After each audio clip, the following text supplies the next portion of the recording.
a lot has gone down since we have last been on the platforms. What about the billions of people that have no chance for any health care at all? Many of them, if not most of them, brown and black. We must question the true felt impact for the average black person in Canada.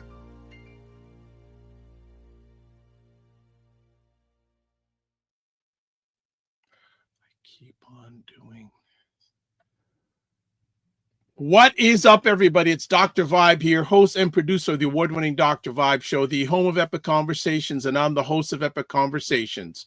2020 Best Podcast News Award winner, 2018 Innovation Award winner given out by the Canadian Ethnic Media Association. I'm also the co-host and co-producer of the only online show in the world for dads, fathers, and male caregivers that's sponsored by Doveman Plus Care. And as always, I like to say you're blessed, highly favored, a magnet for miracles, and a solution for someone's problem. And we are broadcasting live on Sunday, April 27th on Black Canada Talking, where Black Canadians give their takes, points of view, opinions, and thoughts on local, provincial, national, international news and thoughts and things going on. And as usual, we're joined by our astute guest, Mr. Cesar Ndema-Moussa. How are you, Cesar? Good, Dr. Vibe. Good, Sisters, good. brothers and allies, thanks always for having me. 100%, 100%. How have you been since we last saw each other? Been working. As you know, I was in New York City for the United Nations Permanent Forum for People of African Descent, and came back to a business trip and all that. But happy to be here, and I think we can truly say springtime is with us. 100%, 100%. We're going to get right in it today because we got a lot to chat about, and Cesar's time, as usual, is very thin. So before we're going to go right into our first conversation piece, because we have, you know what? I'm actually just going to type it up now as we are doing it, because I didn't get it. Cesar agreed that we were going to chat about it, and we are going to do it right now. All right. Shannon Sharpe situation. Thoughts, my brother? I'll keep it very brief because in respect to the fact that we likely will have more of a conversation on gender relations in the Black community as part of a Dr. Vibe in the morning session. But first thing I would say is how unfortunate that we see another brother having his reputation destroyed, we can say. Some people will say by a white woman. Of course, the woman in question is white. But at the same time, we cannot be hypocrite. A 19-year-old, how old is Shannon Sharpe? She's 19. Shannon Sharpe is past 50 years old, close to 60. She's younger than his youngest children. And before anyone thinks I'm just here into judgment in terms of bringing down a black man, I heard about an audio recording with him making some threats. But at the same time, these two engage in the practice of race play, aka racist name calling, and probably practices inherited from slavery and colonization, kind of a racial, sexual fetishism. But we cannot forget that at the same time, there are also women, notably black women, older women, who engage in such behaviors in terms of being with younger men. I can name notably Tracy Ellis Ross, and she did suffer any of the similar backlash. One would tell me, of course, that she didn't threaten to hurt any of the young men she's dealing with, or at least as far as we know. But we must not also forget his name, Brian Fox, or a football player, black football player, who had been unfairly jailed for quite a while due to the false rape claim of a black woman. So this issue in question, and I will stop here, is not just regarding black men victimized by snow bunnies and talking about how they don't want black women, or just speaking about lust and fetishism of white women. No, it's about character. It's about the character in terms of the interest with some of these women, whether they be black or white or else, but also the nature of the relations. I will never accept that a 60 or a man close to 60-year-old can justify being in relationship with a woman who still has teen in her age, and even if she was in her 20s, clearly there is a power relation involved in such relation, a relation that involves notably money, lust. It's not just companionship, technically two adults, but a 19-year-old adult does not compare to a 50-something-year-old rich and famous celebrity black man dealing with a young white kid. That's basically it.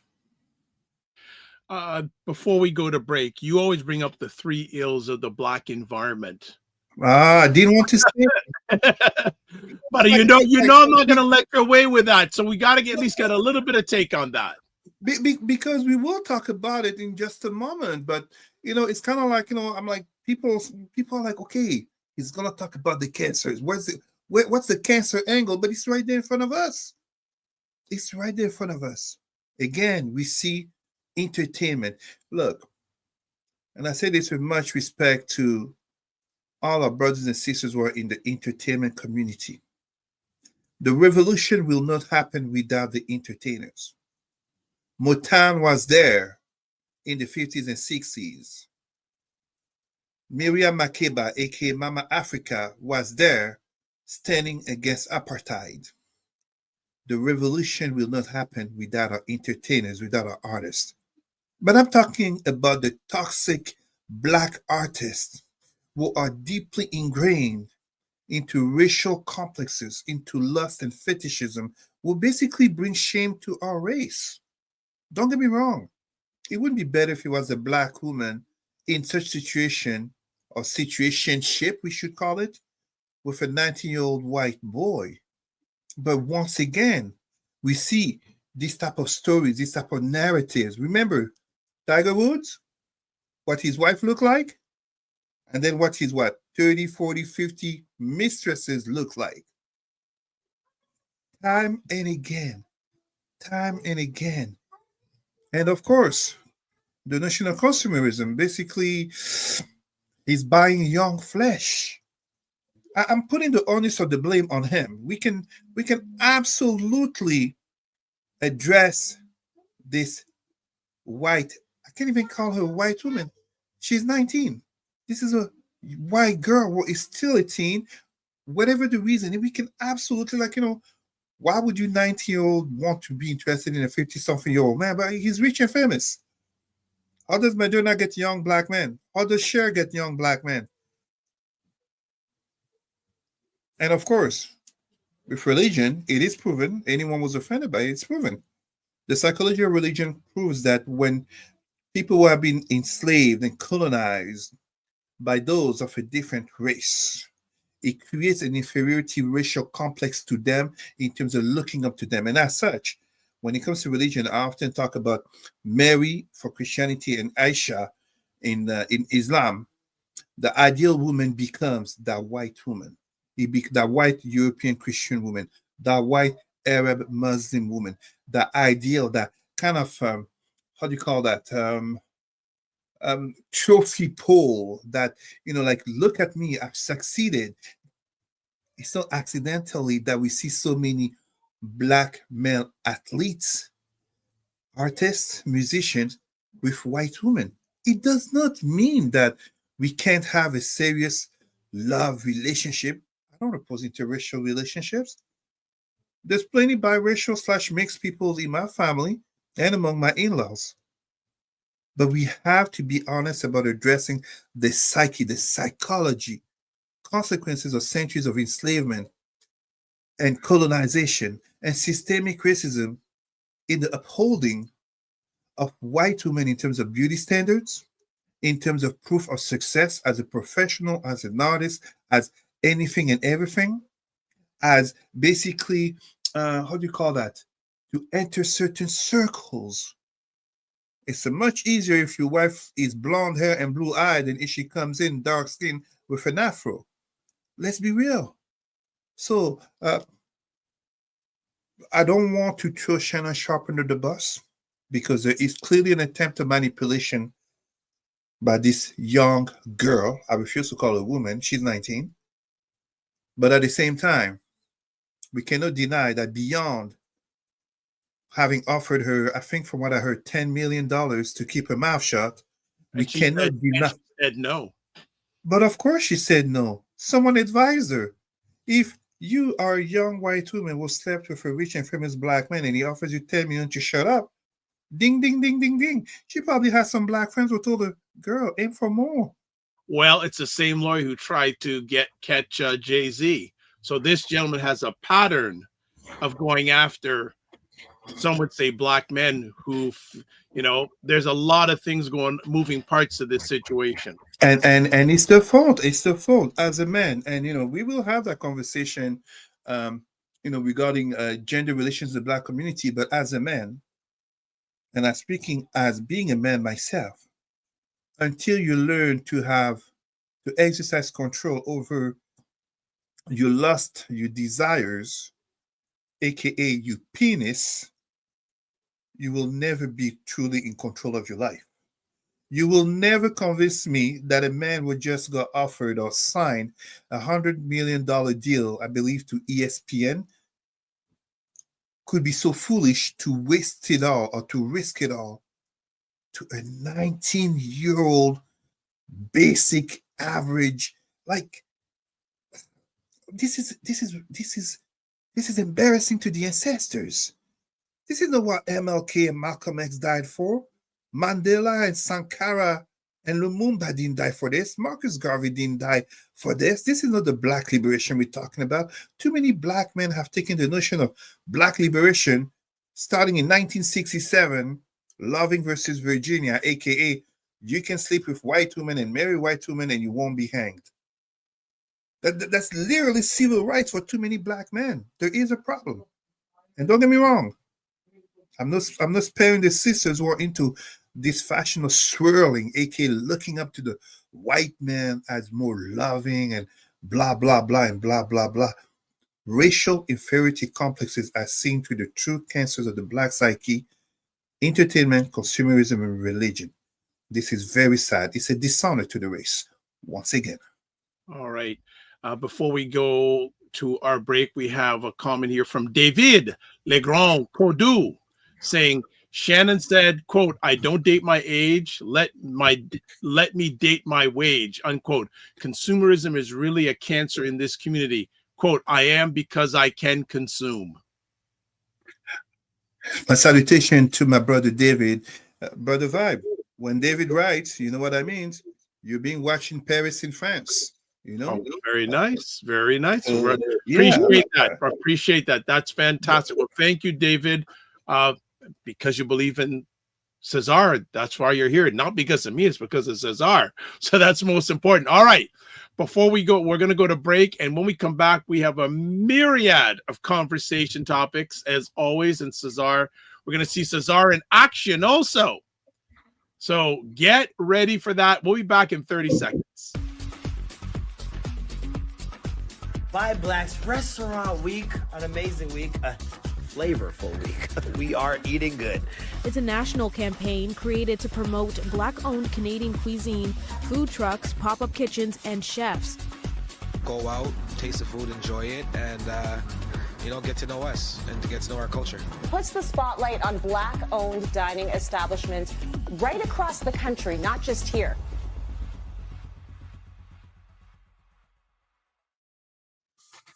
It's around the corner. It's around the corner. Buy Black's Black Restaurant Week is coming. So please check out. If you want to find more information about it, there is the link there, buyblacks.com/restaurant week. Cesar is back with us, and we are here.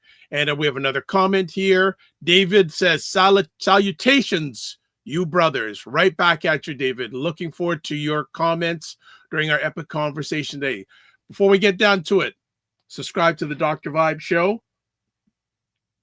On YouTube and hit the notification button. Please like the Dr. Vibe Show on Facebook, LinkedIn, and Instagram. To advertise your business, product, or service on any of the shows that I'm on, please email me dr.vibe at the dr.vibeshow.com. Can't forget also Indie Soup TV, run by our good friend Dr. Tachi out of Fort Lauderdale, Florida. Independent content creators platform, about 25 independent content creators based and all around North America. I think maybe some across the pond too, maybe. I'm a member of the advisory board, plus this show is actually featured in an edited form on that platform, as a number of shows that I host and part of are. There's the link. There's the website. Check it out. You want to get in touch with Cesar? There it is, president at Roots and Culture Canada, and also on Facebook, Cesar Remy Emery. Cesar, let's talk about, well, what do you want? First, let's talk about the Fourth United Nations Permanent Forum on Peoples of African Descent. Do you want to play the video first, or you want to talk about it first? Let's talk about it very first, if you don't mind. Basically, for, and this is really important that we talk about it, because I notably tell the United Nations how, the Black community is not aware enough of this that's going on. Long story short, the Permanent Forum for People of African Descent addresses issues related to Black people, and this year, the fourth session, the central issue was regarding reparatory justice. You may have seen in your news, notably from the BBC and etc., calls for slavery reparations for Haiti, but also in regards to slavery and reparations as a whole, notably talking about African Americans, aka descendants of slavery in the United States. As per my part, in the forum, sorry, let me mention this as well. The forum takes place over 4 days, 1 year in New York City at the headquarters, and the other year in Geneva, Switzerland, at the Palais des Nations, which is the other main office of the United Nations. And you have basically national delegates, you have experts, UN experts, members of the forum, and you have delegates of Black civil societies of different countries. Example, the Canadian delegation is always well represented, just as the Brazilian delegation and many other countries. This year, there was visibly less people present due to a certain Donald Trump. Many people felt nervous, let's just put it this way, because technically most people attending, notably of the civil society, are activists.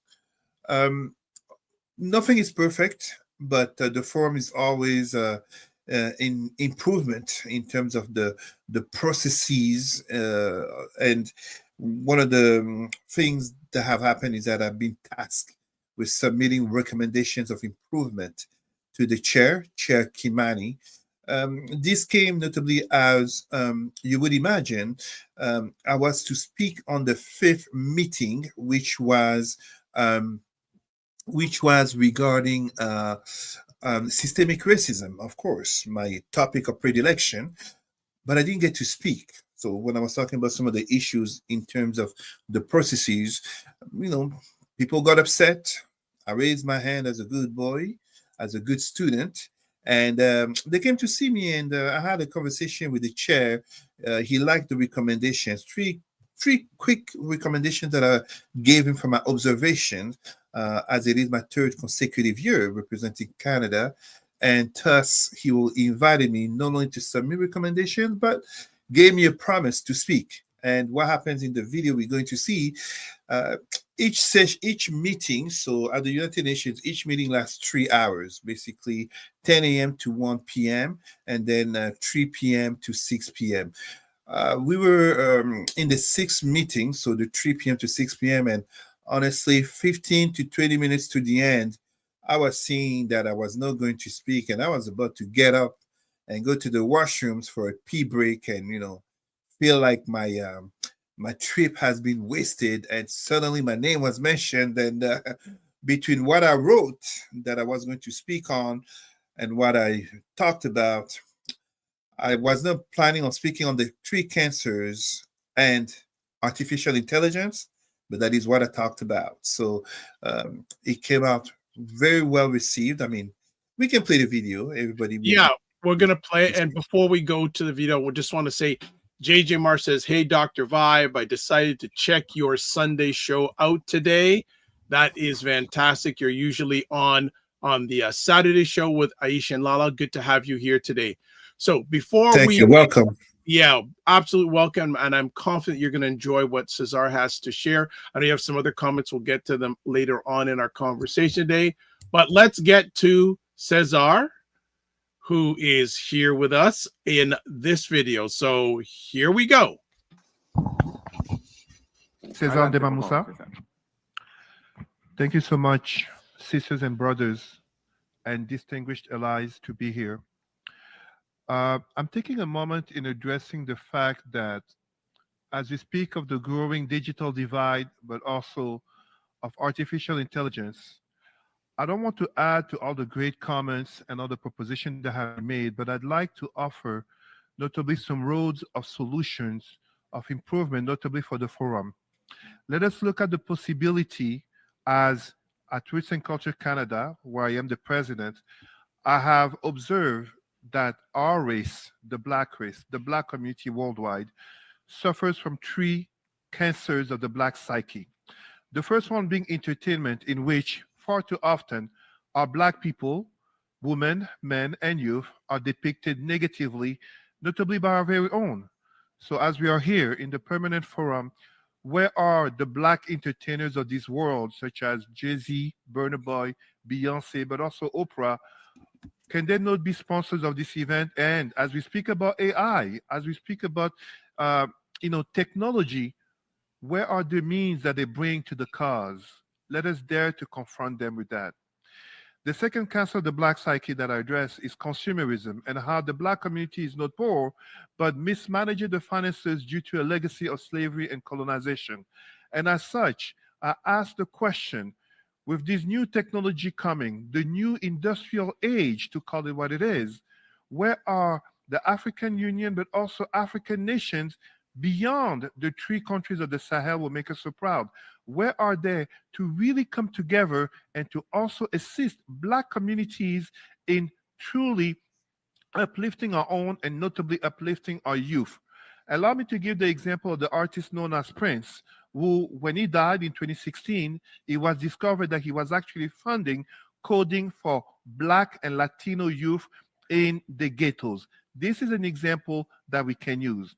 And last but not least, and I apologize for my sisters and brothers who may be offended, but it must be said, we need to address the cognitive dissonance of too many of us who praise Jesus and Allah as if they are ignorant to the fact of how those ideologies came at the cost of millions of our own and are still killing millions of our own. Let us use technology to uplift African spirituality, to educate our own, and to notably, as many others have said, bring back the value of not just the divine Black feminine, but also to support the mental health, the mental well-being, and the very notion of Black masculinity, which is killing, dying within too many of our boys and men in the community.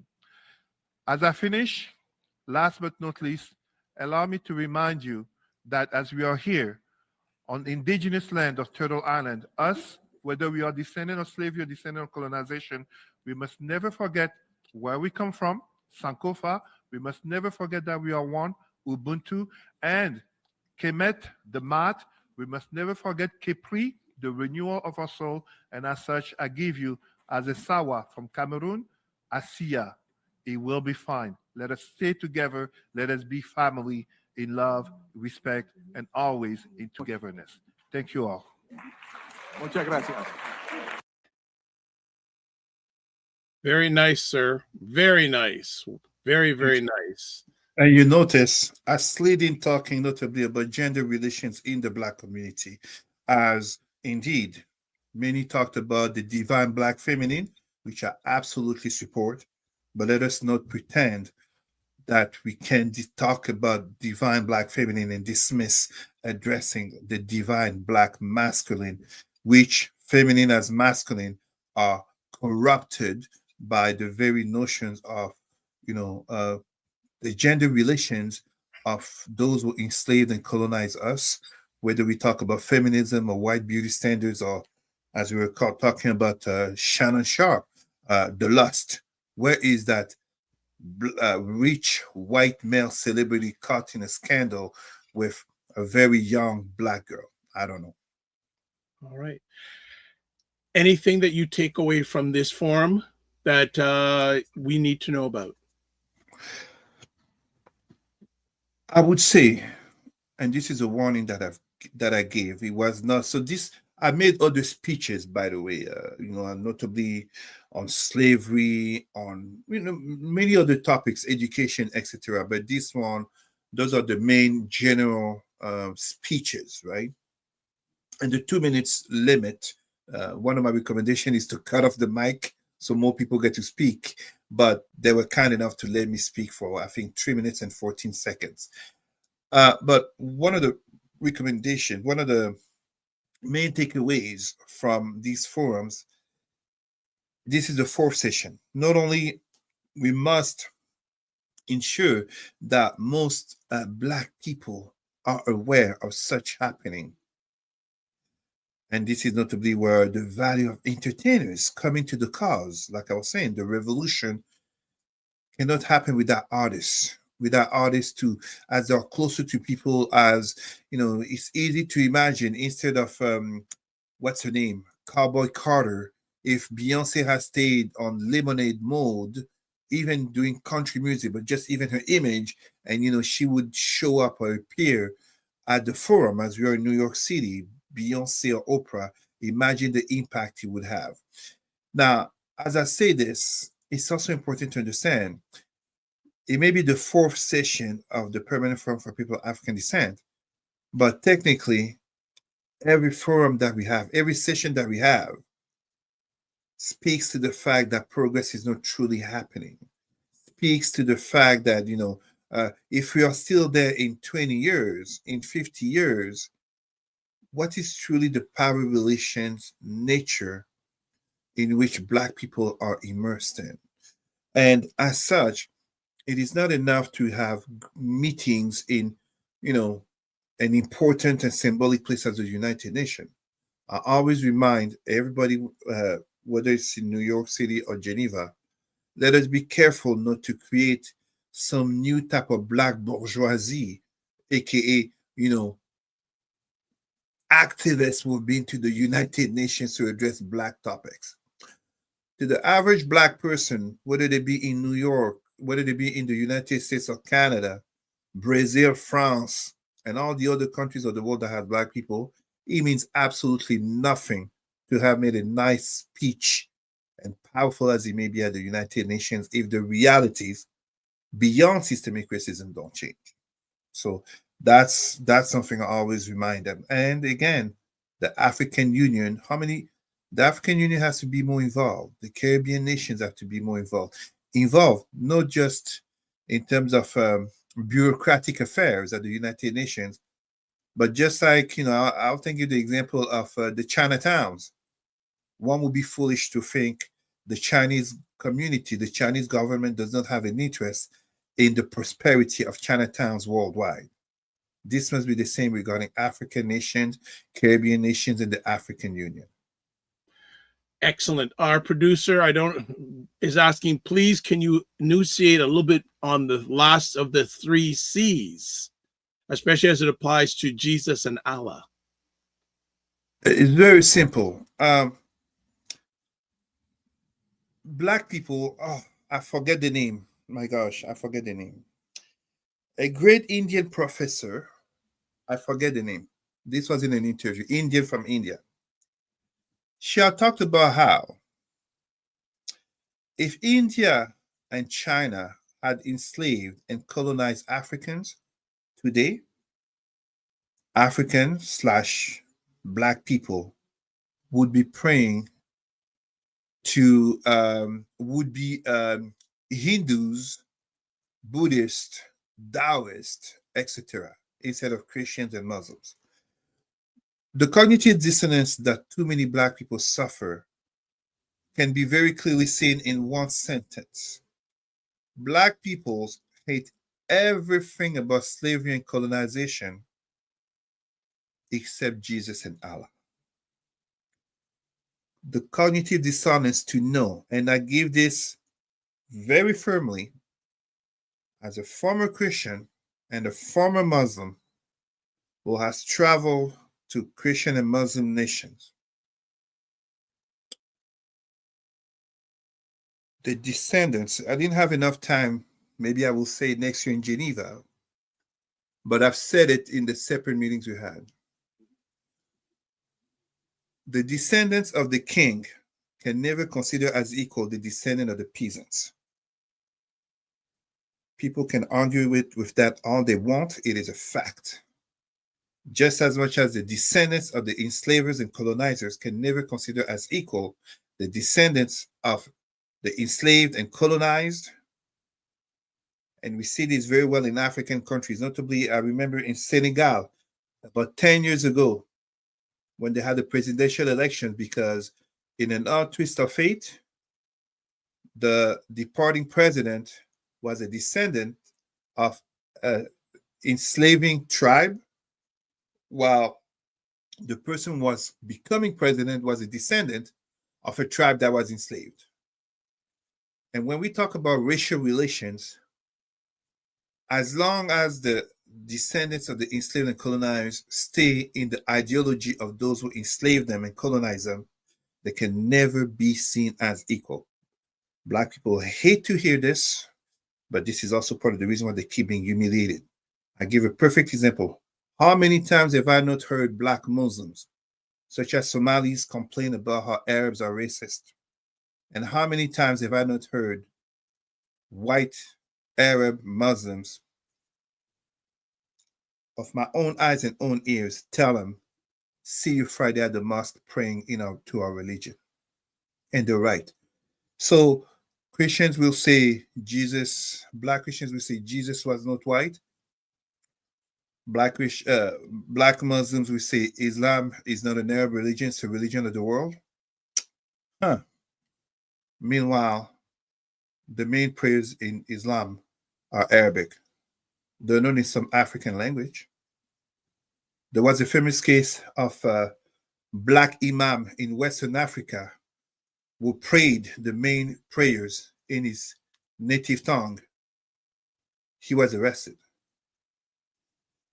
In Africa, there is a big celebration about African youth, children who can recite the Quran. Find me one white Arab Muslim kid who can recite anything written by a Black person. We live in a world in which the same white Christian people, not only did Martin Luther King back in the 60s talk about the most racist hour in America. Dr. Vab, do you know what is the most racist hour in America? Church. 10 a.m. Sunday mornings. Whites go to overwhelmingly white churches, Black goes to overwhelmingly Black churches, and all claim to be serving a God of love and peace. Meanwhile, the vast majority of white people, and when I say the vast majority, I've never made an exception to what I'm saying here, will assure you they're not racist and they love, as you can see behind me, who are the three people white people love the most? Nelson Mandela, Barack Obama, and Martin Luther King. Three of them are here. Please show me the white child named Obama. Where is that white child named Mandela? And please, nobody tells me this white kid is named Martin based on Martin Luther King when it's such a common white name. So many examples. Every year there's the Hajj, the main pilgrimages to Mecca and Medina. And every year we have Black Hajis, so Black pilgrims who complain of racism. Muslims will say it's Arab culture. Meanwhile, all these religions have a trend of lighter skin / white invaders upon darker populations. Even when you look at Northern Africa, where we can talk about white Africans, notably in the Maghreb, the only reason they're Muslims. So, I give you a perfect example, Algeria. Algeria officially will not speak French at the international stage, such as the United Nations, because French is a colonial language. What is Arabic? Arabic from Arabia. What is it to come to Algeria? Through war and conquest. I've seen in the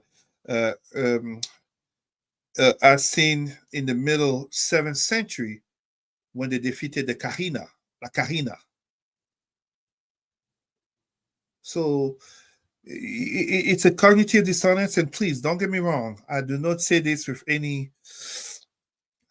enmity or whatever you want to call it. I'm a former Christian and a former Muslim. No one forced me to reject religion. I rejected it in Egypt. I was not mistreated when I was in Egypt. I was very well treated. For those that get impressed by this, I had a white Arab servant. I was very well treated. It's not because my mother passed away from disease that I rejected God and religion. It's not because I was victim of who knows what racism or I suffered disease. No, knowledge, Black pride. There is literally a photo of me in the pyramid that clearly shows me the moment when I knew I could no longer believe. Because in anything outside of religion, people will agree with me. When you know, you don't believe. When you say, I believe, you're saying you don't know. But we know how Black people became Christian and Muslims. It was not out of peace and love. It's estimated that 100 to 200 million Africans were killed between the 7th and 20th century through the Arab-Muslim slave trade. And we saw exactly what happened about 10 years ago when Black people were being treated again as slaves in Libya, following the Western France, Great Britain, and USA bringing down Gaddafi. We saw what happened. But Black people will do all this mental gymnastics to keep believing. And the most interesting thing is this. People just heard me that the United Nations, I get treated with a lot of respect when I address this by non-Blacks. They don't look at me as, oh my God, this guy, what's wrong with him? No. I get treated with the utmost respect. I get treated with more respect than when I was a believer. I get treated with more respect than when I was Christian and then when I was Muslim. And I do have white Christians and white Muslims will support me. This is not, I'm just saying what I'm saying because I'm in Canada. Come on.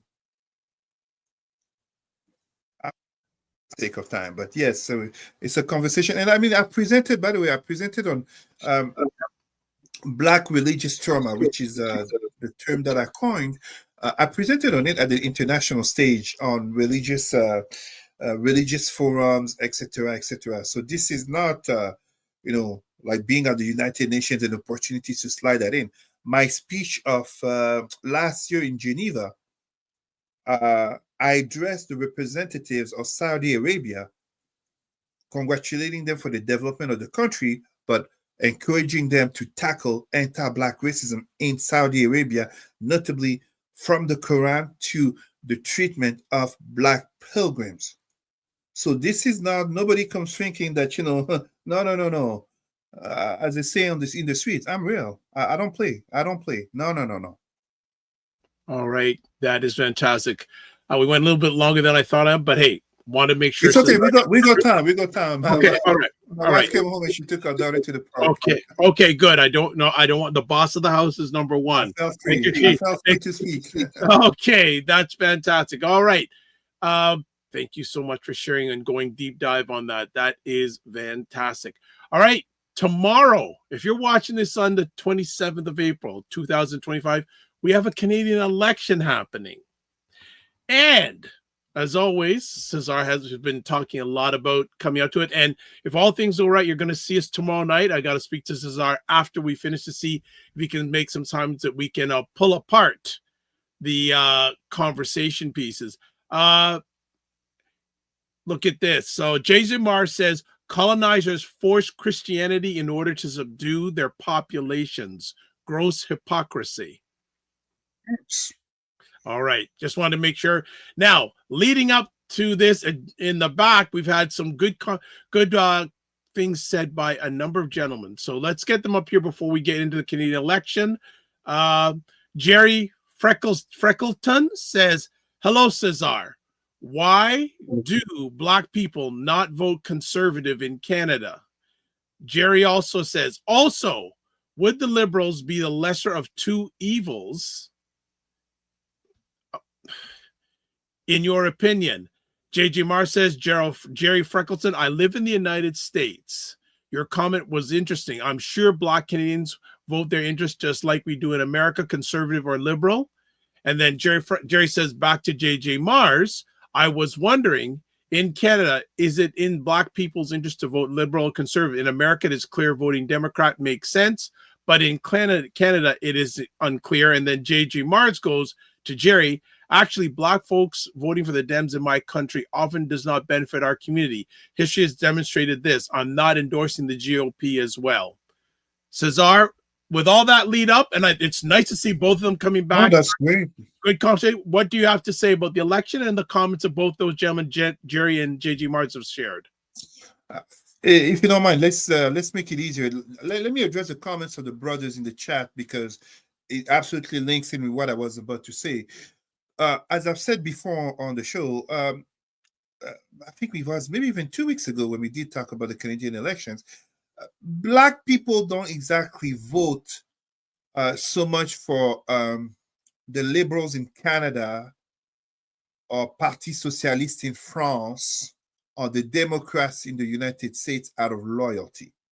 It is in terms of a perception of interest. The keywords are really that, perception of interest.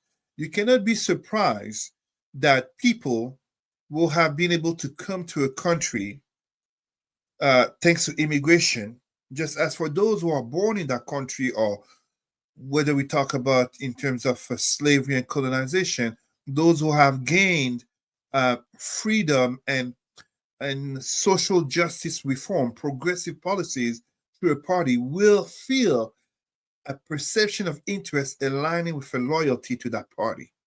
It is absolutely as normal as, we were talking about interracial dating and many Black entertainers. Many Black entertainers, they don't marry white because they have a lust for whiteness, but the white girl was a girlfriend in high school, was stood by them and was there through thick and thin. That's a woman they'll marry. That doesn't mean they're less Black and proud, but she was there for them in the time of need. They're being loyal to her. It's the same thing here when we talk about politics. Now, when it comes to specifically elections coming next year, let me put it in a very simple way. We literally went from a few months ago, a conservative party that had 20 to 30 points lead, some say 25, over the Liberal Party, and yet, it didn't just melt because Justin Trudeau resigned, aka it seems more people had an issue with Justin Trudeau than they did with the Liberal Party. I often give the example, two things can be true at the same time. There were people who dislike Justin Trudeau, aka the guy, the leader who they felt was pushing woke ideologies regarding LGBTQ, etc. But the same people were not returning the CERB checks they were getting through COVID. So you see, we have to separate Justin Trudeau from the Liberal Party per se. Now, that said, the Conservatives have a problem because Mr. Pierre Poilievre, not only does he suffer from a credibility factor, having basically been elected since age 24, if I'm correct. By age 31, he was getting a pension as a politician. I am sorry. The man has never worked, truthfully. Like, it's a life of privilege. As of 24 years old, you are a politician sitting in parliament.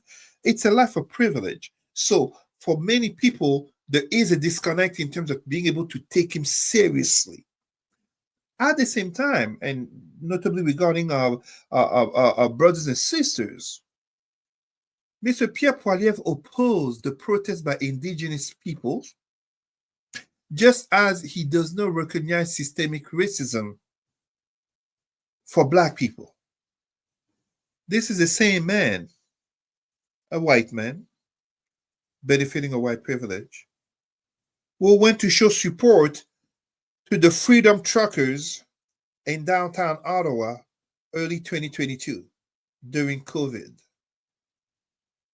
Him, as leader of the opposition, went to show support to a movement that literally was calling, as January 6, 2021 in the US, for the downfall of the fairly elected government in place. Why would Black people want to vote for him? A man who does not recognize systemic racism for Black people, who opposes protests and thus truth and reconciliation for indigenous peoples. He said it, but he goes to show support to a white movement of angry white men as January 6th that intend to bring down the fairly elected government in place. How rationally, emotionally can Black people vote for him? And I'm speaking, of course, there are Black conservatives, just as there are Black Republicans. We clearly saw a pain to call him a brother.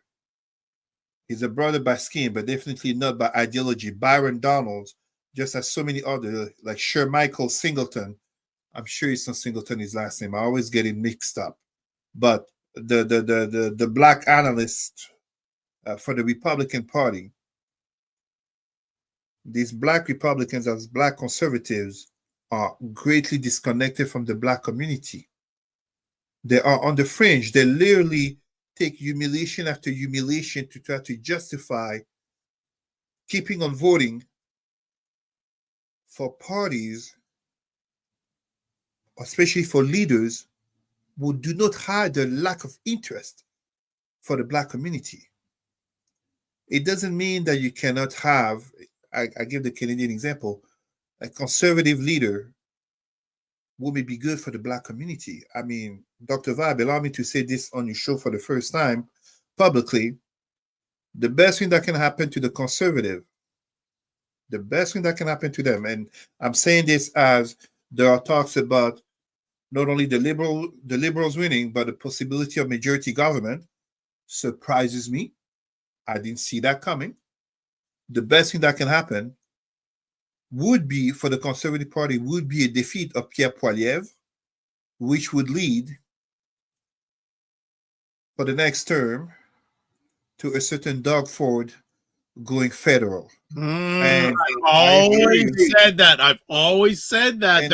I know they're pushing for that. They'd love that. And I assure you, he could win. Doug Ford can win. Yeah, he can win. Doug Ford has this likability factor that Pierre Poilievre absolutely doesn't have. And before anyone, because sometimes, when people know, Cesar, EDI, regional director, he must be left-leaning. No. Left, right, I don't ascribe to such. I just call it what it is. So this is not a matter of saying liberals are the lesser of two evils, but objectively, what is the other side actually doing? It's just like you can't compare Republicans and Democrats regarding Black interests when January 6th, we all know if it was Black people, it would have been a bloodbath. So here, what we end up having is simply that with someone like Doug Ford, when he came to Ottawa before he won his first tenure as Prime Minister, I was here in Ottawa, the nation's capital. I was the only Black community leader who went to meet him. The only one. There was no other Black person in the room that I saw. There was no other Black person. So no, Doug Ford has a strong likability factor There's many non-white people who vote for Doug Ford, and Well, in well, many ways, he hasn't been as bad as people were fearing he would be. There well, are issues, of course, there are issues. let's look at this too. Look at how he's been more. He's probably been the most aggressive politician Captain Canada against 47. Yeah, Even more than Mark Carney. yeah, absolutely. Right? So if he wants to go for it, he will get the support. He will get the support. I'm telling people, and look, I was at my garage yesterday, and they were agreeing with me. If Doug Ford, conservative as he is, he goes for the position of prime minister, oh, you will see many black people vote for him. So this proves exactly what I was saying. It's not a simple matter of black people voting liberal because the liberals. No. Doug Ford, if Doug Ford goes, I'm telling you, he has a very strong chance of winning. Right. We got some questions of you, Mr. Cesar, from the family. Please. Yes. So first of all, Jerry asked me, Freckleton says, Dr. Vibe, what is your opinion of Pierre Poilievre? Has he engaged sufficiently with our Black Canadian communities enough? I'm going to answer the second question first. Hardly any of the politicians have. Right? Hardly any of them. Keep that that comment back up, please, producer. I don't know why you jumped onto the other one. We still got to do this one. Thank you. Then, what's my opinion of Pierre Poilievre? I think that I feel a little bit sorry for him because he tied on so much to 47. It's now sunk him a little bit. The incredible turnaround in the polls. I think that, and I think if the Conservatives lose this election, they have a lot of thinking to do.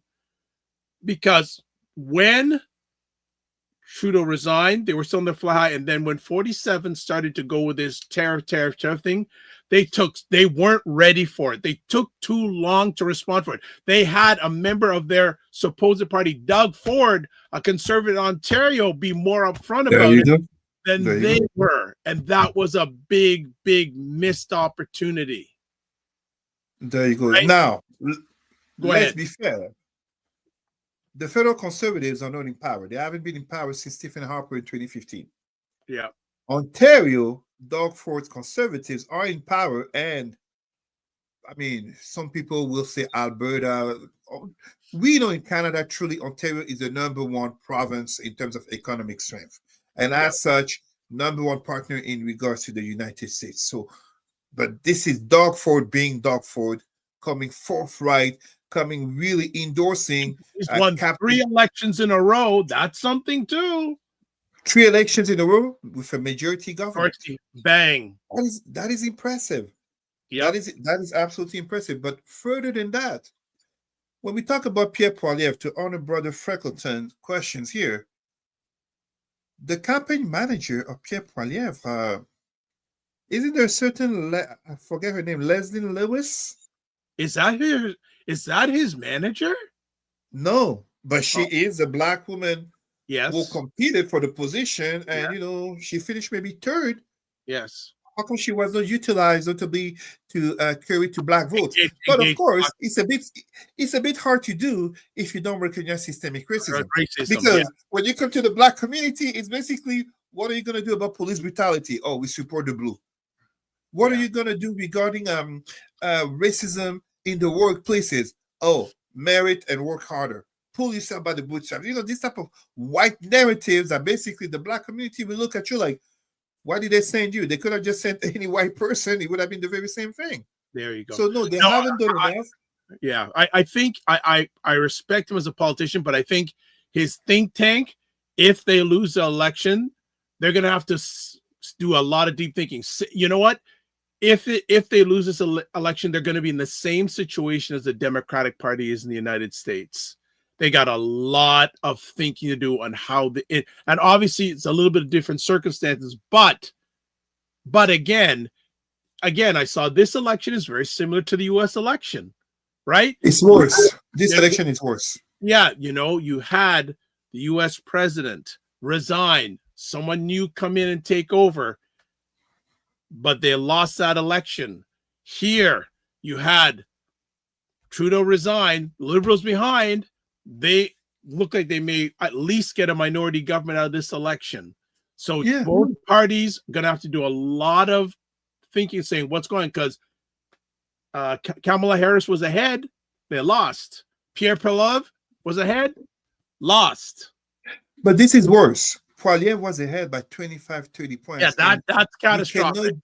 They can't just excuse this on Trump or even Trudeau's resignation. Let's be honest here. There has been growing talk about even Poilievre losing his own seat. Right. Yes, I heard about that.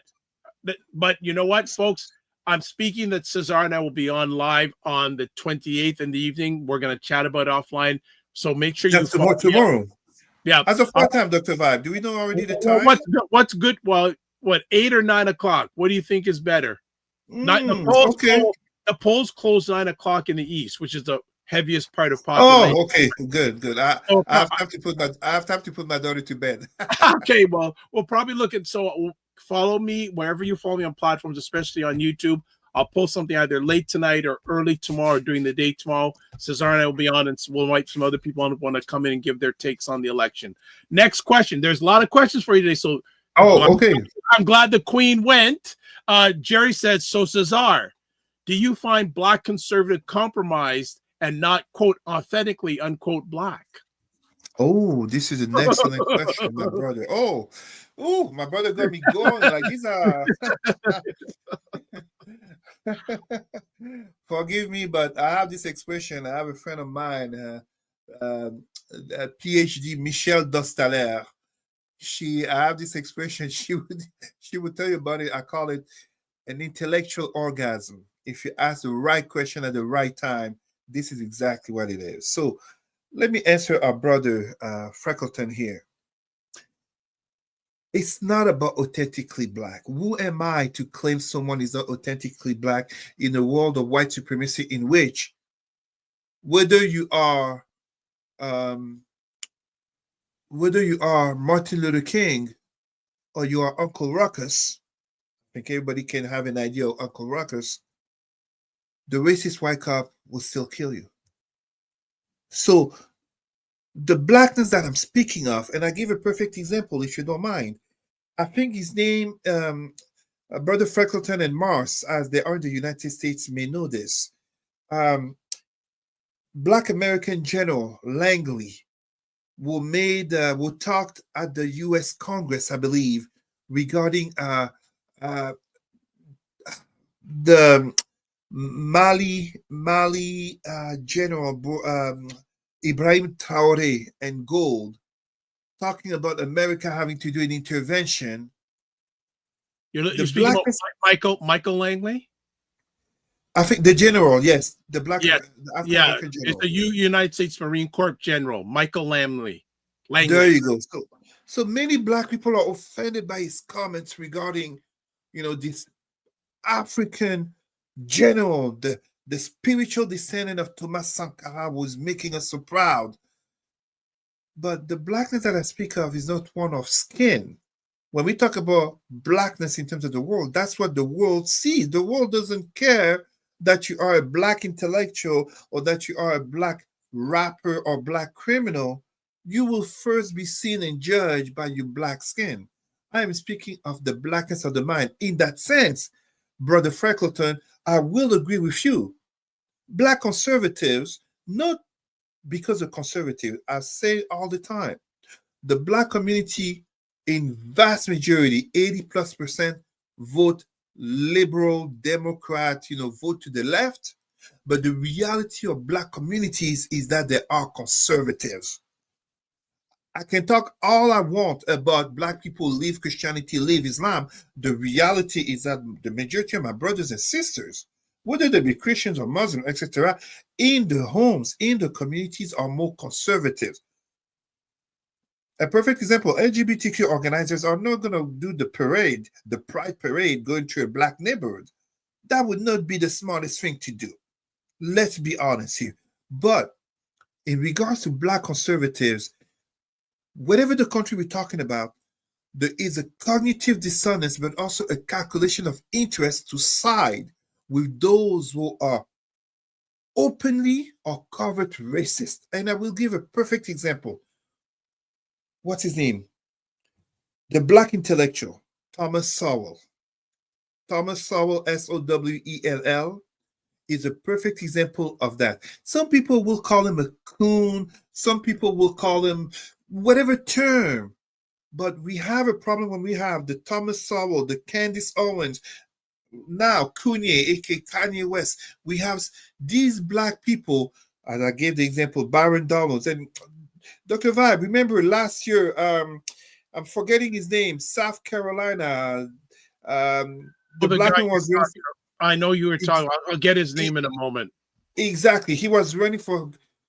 They literally go through hoops and loops, mental gymnastics to forgive, not address, to reframe, rephrase. Tim Scott, and we know Tim Scott, I but know, he's a perfect example I too. know who you're talking about. Robinson, something Robinson, something Okay. Robinson.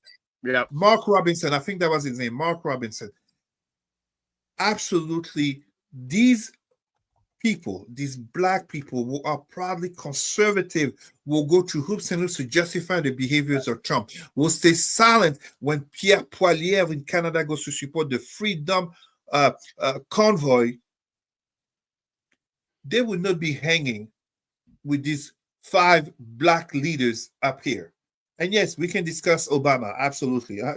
Please, brothers, don't get me wrong. Obama campaign in 2008, as part of the International Corps of Volunteers. I have my views on Obama, but those black conservatives would not be hanging with these black leaders, wouldn't be hanging with Thomas Sankara, wouldn't be hanging with Marcus Garvey, because they live for the approbation of the white men who are sitting at the tables and will have power. They are not about the revolution. They will betray the revolution. It's a mind frame, in the same way as just because one is a black cop does not mean they support police brutality on black people. But if you are a black cop and you stay silent to what you see is happening, including a white cop beating on someone who looks like you are an accomplice of white supremacy. All right. Your number one fan is in the building. You know who we're talking about? Oh, hello, Michelle. How are you? Yes, How are you, she has Michelle? a question for you. Always a pleasure. Here goes. Cesar, do you think that Jagmeet Singh will step down if the party fares poorly? Oh, Michelle, that's an excellent question. So let me put it to you like this. First, let me be fair as we were speaking about the conservative. If the Conservative Party loses, there is no way nor justification for Pierre Poilievre to remain as party leader, aka Andrew Scheer, aka Erin O'Toole. There will be no justification, especially having lost a 20 to 30 points lead. When it comes to the NDP, New Democratic Party with Jagmeet Singh, yes, Jagmeet Singh has a strong likability factor. However, and I said it time and again, the NDP is not a party competing to become leader in Canada. They may say it, but nobody thinks of them as potentially leading Canada. However, Canada needs the NDP to remain an official party. They played well the cards in terms of being progressive and advancing, notably social advances such as $10 daycare, dental care, issues that benefit poor communities, indigenous communities, black communities. But I fear for Mr. Singh, and I say this with much honesty, as 2 weeks ago or 1 or 2 previous shows, Canada is not ready for a prime minister hailing from a third party, who might become less than a third party, who is a brown man named Singh with a turban on his head. It is Jagmeet Singh as leader of the Liberal Party or Conservative Party. That would be a different conversation. Just as Barack Hussein Obama, if he was the leader of the Rhinoceros Party in the United States, forget it. He's a joke. Oprah would have never invited him.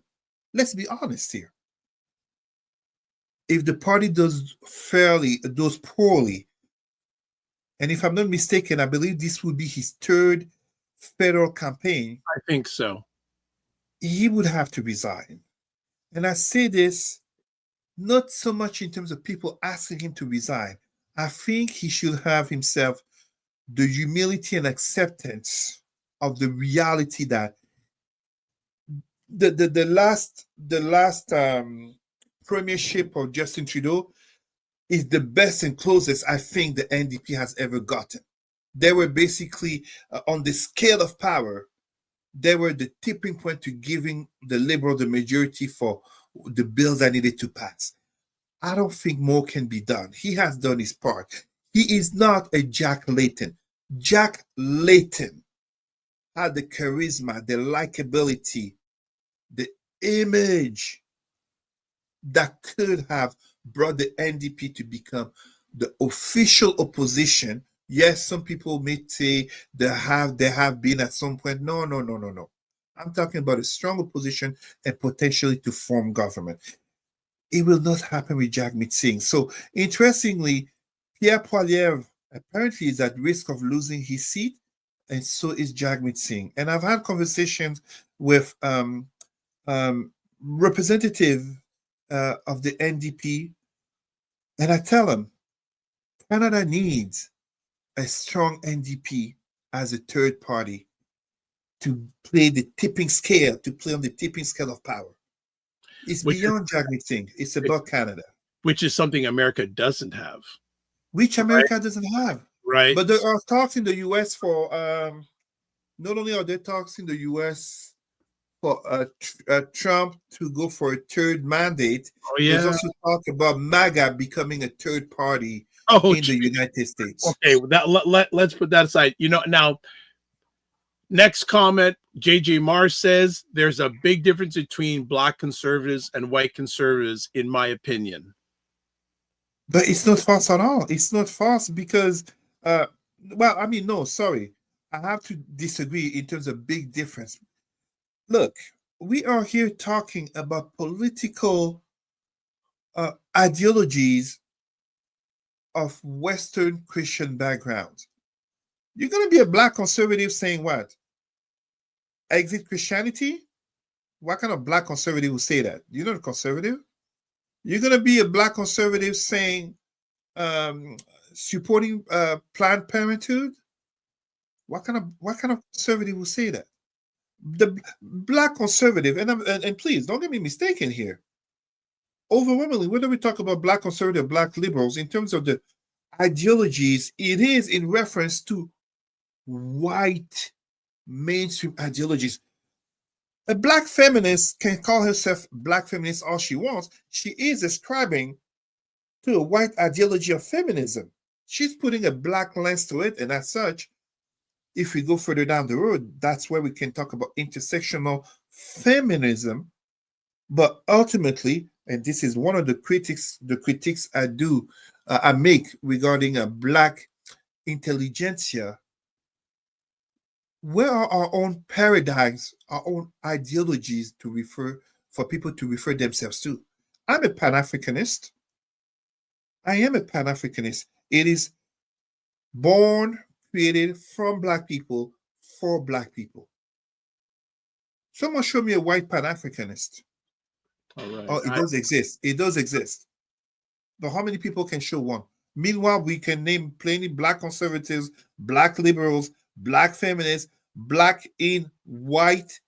And when I say white, I'm speaking white on a global scale. White European, white Arab, white Jewish, white Aryan, etc. Black people who are in white ideologies. And then we wonder why we are not taken seriously. Now we've got a little bit of situation here. There's a number of questions here that I would love to be answered tomorrow night's show. But you know what? I'm going to respect. But no, we won't take any more questions about the Canadian election. We'll answer the ones that are here. Plus, Cesar may be working on a little bit of a timeline. So, and we have the last topic. I'd like to address it, even if it's just for 5-10 minutes. Okay. So Jerry and Michelle, I see you have questions here.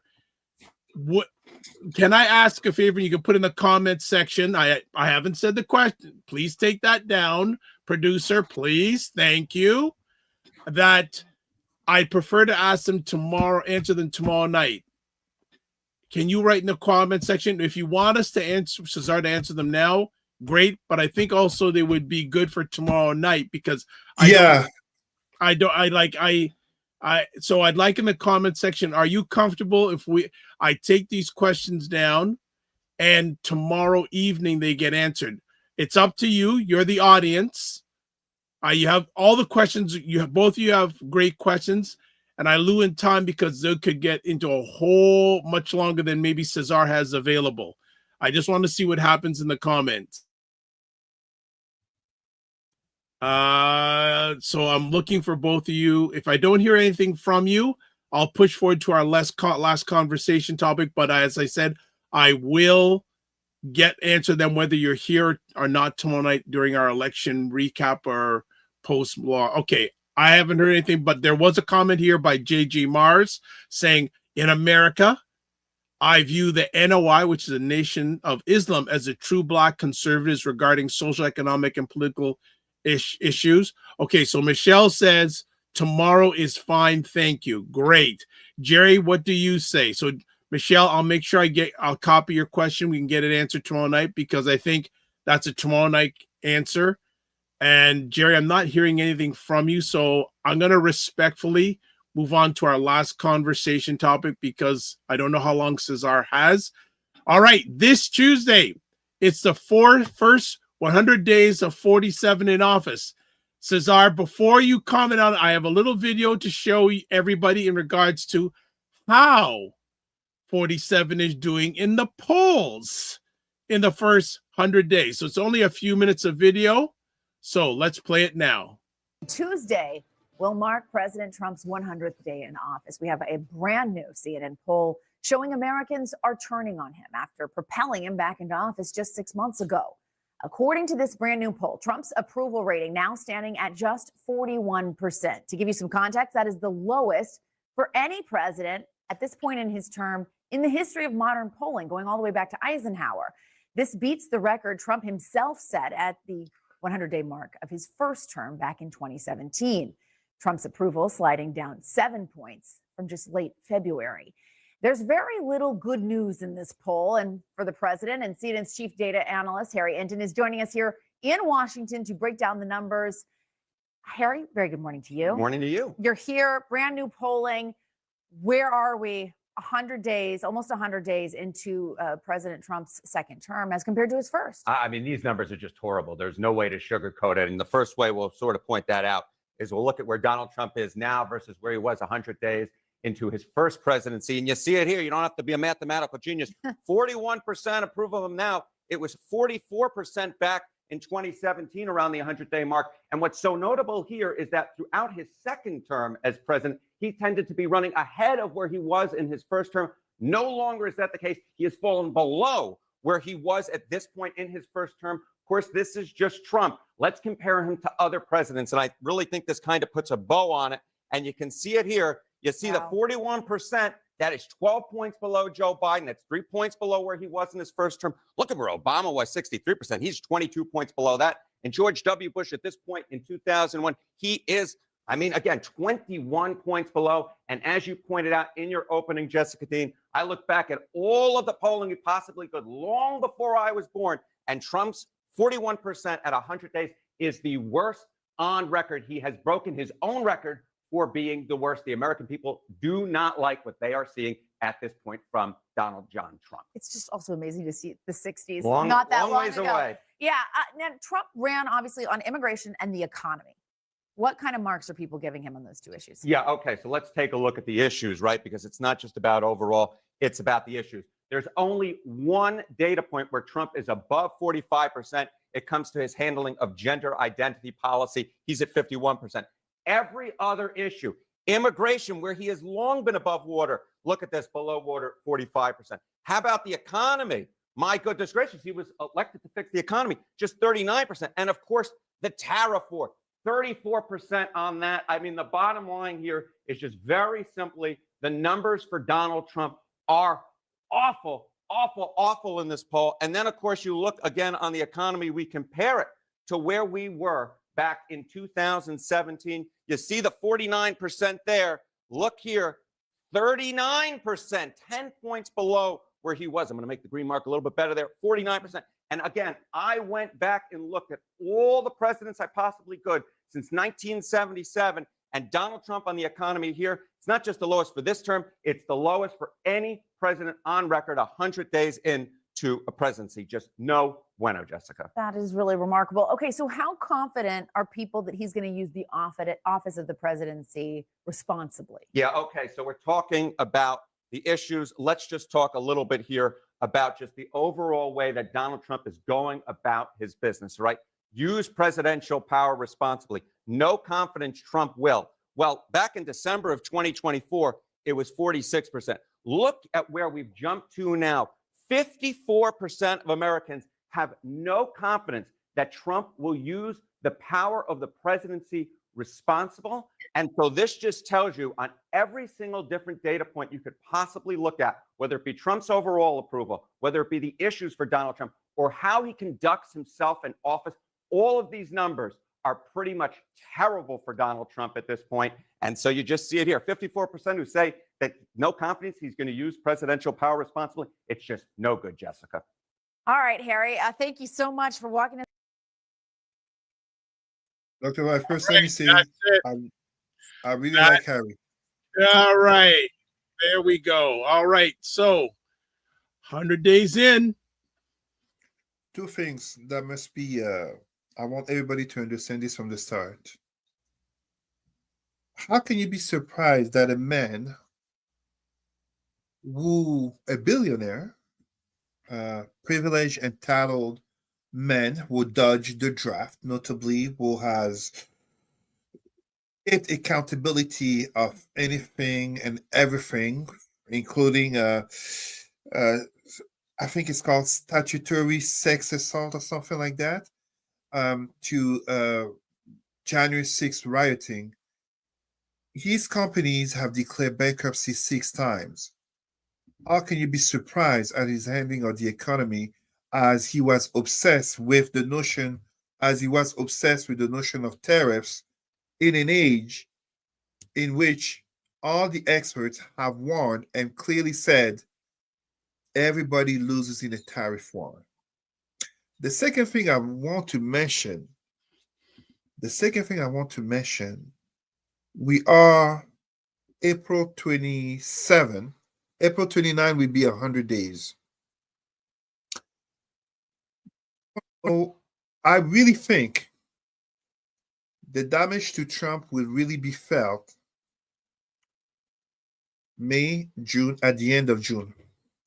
Dr. Vibe, what happens at the end of June? As we're talking about recession, views on the president handling of the economy, social issues, etc. What happens at the end of June? I don't know where you're going here.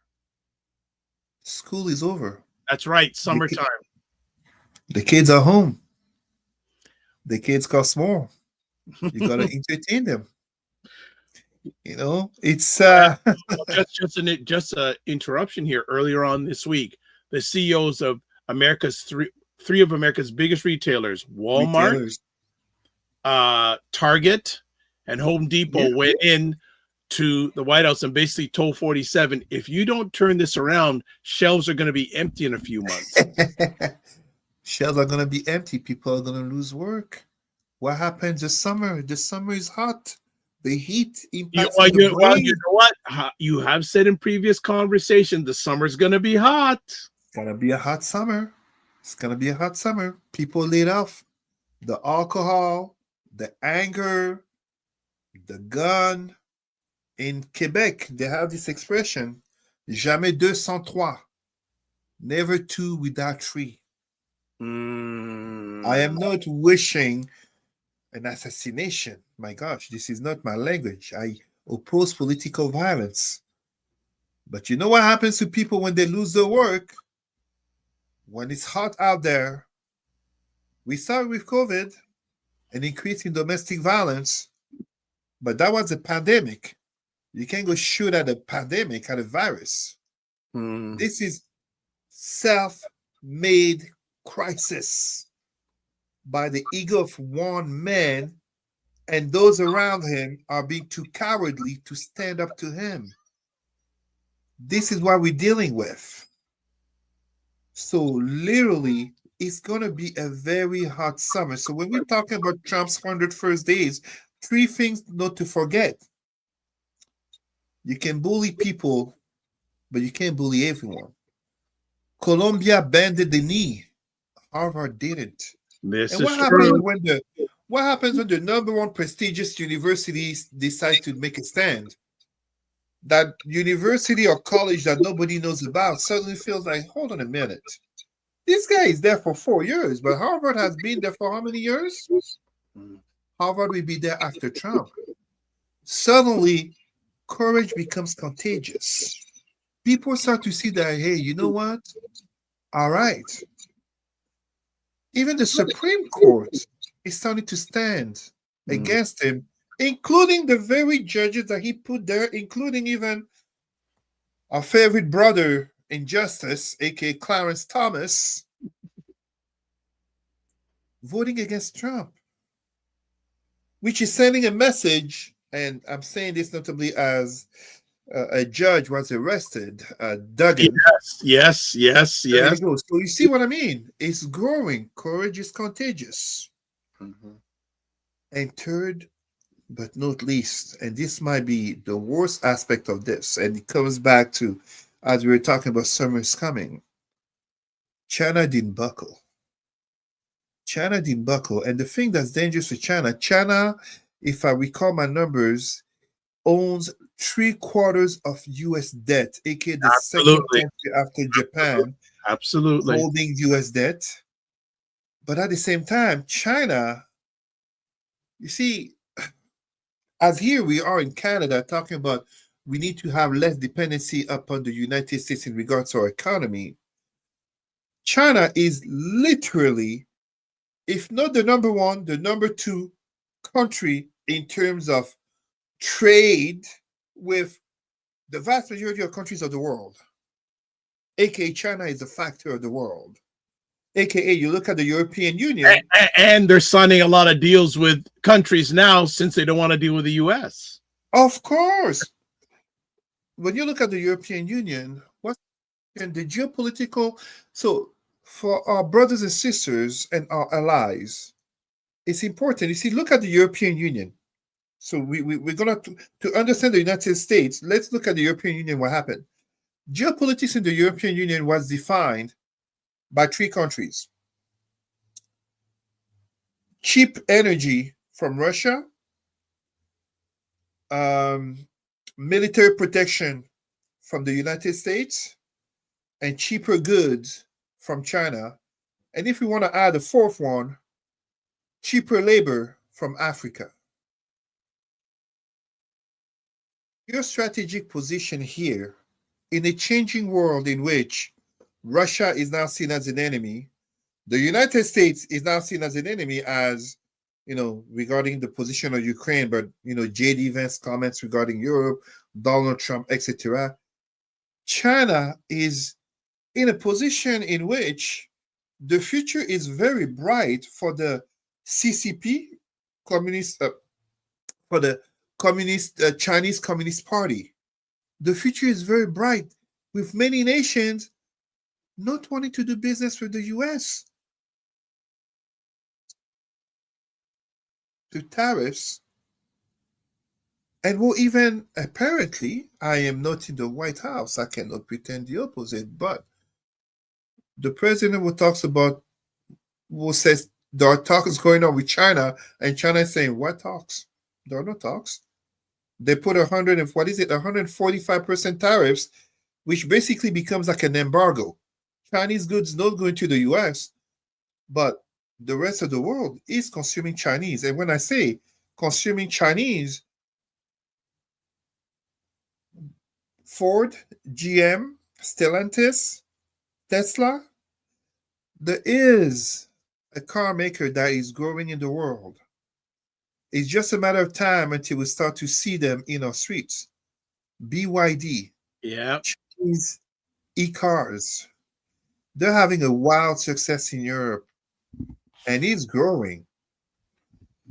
Donald Trump, biggest success in his first mandate after 100 days, may have been to unite the world instead of making America great again. But I'm telling you, as summer is coming, when Billy Bob and White Shanae, for those who understand the reference, you understand where I'm going.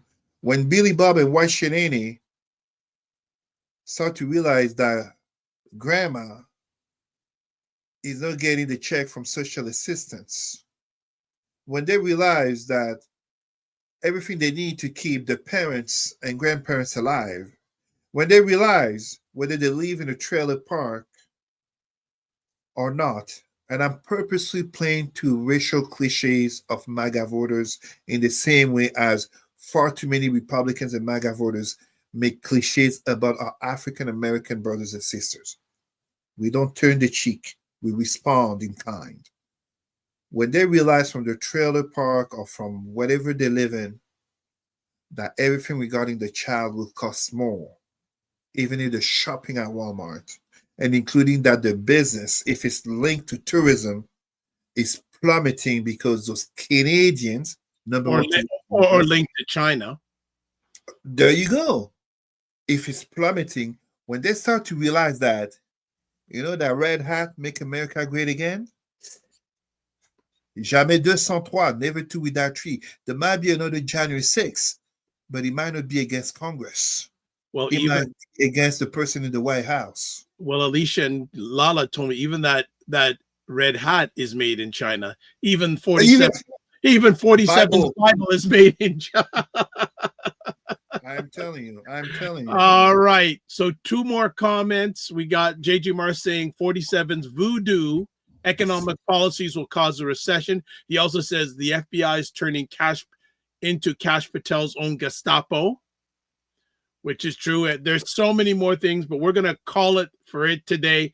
Like I said, we will be doing a comment because I did hear the boss of the house a little bit in the background a few moments ago. So, I listen for these things. You have good here. You have good. Yes. They're coming from the park. They're coming back from the park. The only other thing I will put up is a comment that JG Mars made earlier on during our conversation. About the NOI. No, we already covered that. He said, in regards to Shannon Sharpe, he said, it has been reported by many Black journalists that NCAA Black athlete superstars are targeted by the establishment. Many WW, we won't say white women, are encouraged are encouraged to pursue these millionaires. So yes, absolutely. No. Wait. That's true, but guess what? On the other side of the world in Europe, look at the training camps of the teenagers who are going to be drafted by the professional teams. It's full of white teenage girls. It's full of white girls in their late 20s and early 20s. This is why I talk about Black consciousness starting in the families at home. My brothers, I had the honor of representing Canada in my early 20s. There were no Black women in the places where I went to.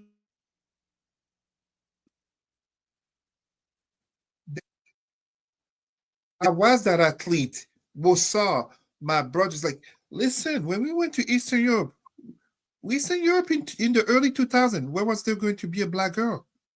When did we ever get introduced to a Black girl? So yes, there is a calculation, but this is the value of Black consciousness. When I was competing in academia in 2000, in the mid 2000, for many years, for a couple of years, international academic competitions representing Canada, there were women. It's me who enlisted, was it 2008? 2008. In the years that I competed, the only time there was a Black woman, it's me who enlisted her. A female friend of our CEO at Western Culture Canada, Ketia Peters. There are no Black women, no Black girls, but it's also because far too often Black girls and women don't show an interest. And my brother, Dr. Umar Johnson, also called out Black women on this. They're waiting for the finished product. Meanwhile, these white teenage girls and women are being placed strategically, calculatingly for these type of black men. So you don't have the black consciousness. It's lust, it's fetishism. And don't get me wrong, I do not create relationships of any colors based on respect, love, and building together. But here, what we're talking about is far too often, not always, but far too often, there are strategic, purposeful interests, which is also linked to the fact of too many black athletes and entertainers lack black consciousness to be able to see the danger. There is nothing you can tell me that a black man rich and famous, close to 60, cannot see the danger in getting sexually involved with a 90-year-old younger than his youngest children. And to offer $10 million for her to shut up, that is borderline a proof of guilt.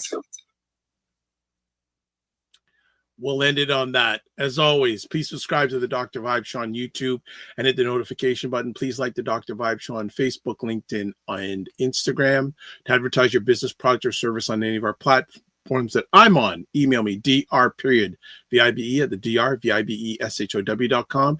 If you want to get in touch with Cesar, president at Roots and Culture Canada, and also Cesar Remy Emery on Facebook, and I think you want to get hold of me, the drvibeshow.com, YouTube, Facebook, and LinkedIn, the Dr. Vibe Show, Instagram at the Dr. Vibe Show, X/Twitter at drvibeshow, email dr.vibe at the drvibeshow.com. You can also catch me on Substack at drvibe.substack.com/subscribe, and on Blue Sky at drvibe.bsky.social. And replays can be of this epic conversation can be seen on the Dr. Vibe Show YouTube, Facebook, and LinkedIn, and the Dr. Vibe Show website. As always, we like to say, live your life as a dream. If you can dream it, you can make it. Sometimes you have to get small to get stronger. Block assumptions and aim bigger, aim better, aim higher, aim wider. Love, faith, and respect. And always don't just manage your time, manage your energy. Remember to give yourself grace. And if you're not making money, make history. Try to do both. And as always, make it better. And I say, if you're available tomorrow night, April 28th, 9 p.m. Eastern Time, myself and Cesar, maybe some others, will chime in on the results of the Canadian election. God bless. Peace to all. Keep the faith and walk good. Just take a quick moment. Yeah. You just introduce yourself. Let Dr. Vibe welcome you into the show. As I told you, Dr. Vibe. No. I welcome. I'm really good to have you here. I didn't want to. You were on a roll. I didn't want to interrupt. You were on a roll, but in an award created by whites, dominated by whites, run by whites, and you're a billionaire, bro. FYI, I don't. It's probably the first time of the year that I use the word bro.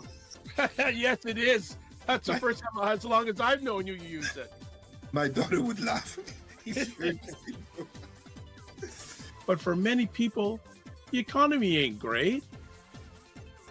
There we go. I saw that.